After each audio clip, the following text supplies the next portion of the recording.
Taarifa hii inatokea hapa kutokea mkoani Arusha, ambapo jeshi la polisi mkoani Arusha limetoa taarifa ya kuwakamata watu wawili kwa tuhuma za matumizi mabaya ya mtandao.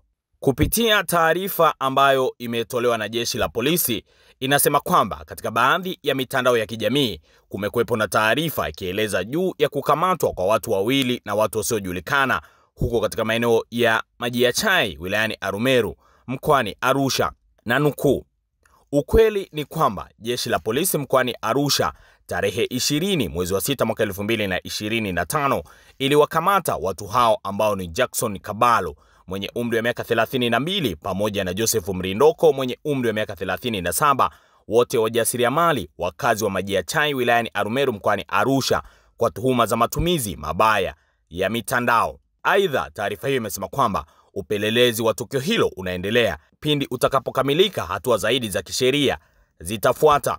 Hata hivyo, jeshi hilo la polisi limetoa onyo kwa watumiaji wa mitandao ya kijamii kuacha kusambaza taarifa ambazo hawana uhakika nazo, zinazosababisha kuleta taharuki kwa jamii, hususan za kuzusha kwa watuhumiwa wamekamatwa na watu wasiojulikana, jambo ambalo wamesema sio la kweli.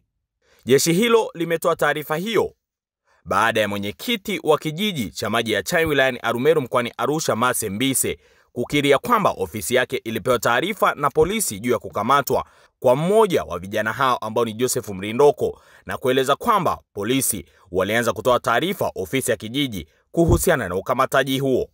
Baada ya kufika ofisi ya kata, nikapigiwa simu, nikaulizwa location ya nyumba, nikaelekeza location ya nyumba.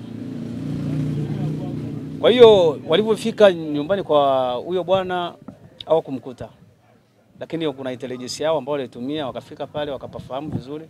Sasa ndio wakawa wanamtega kulingana na uwezo wao. Alikamatwa akiwa na gari pamoja na fundi.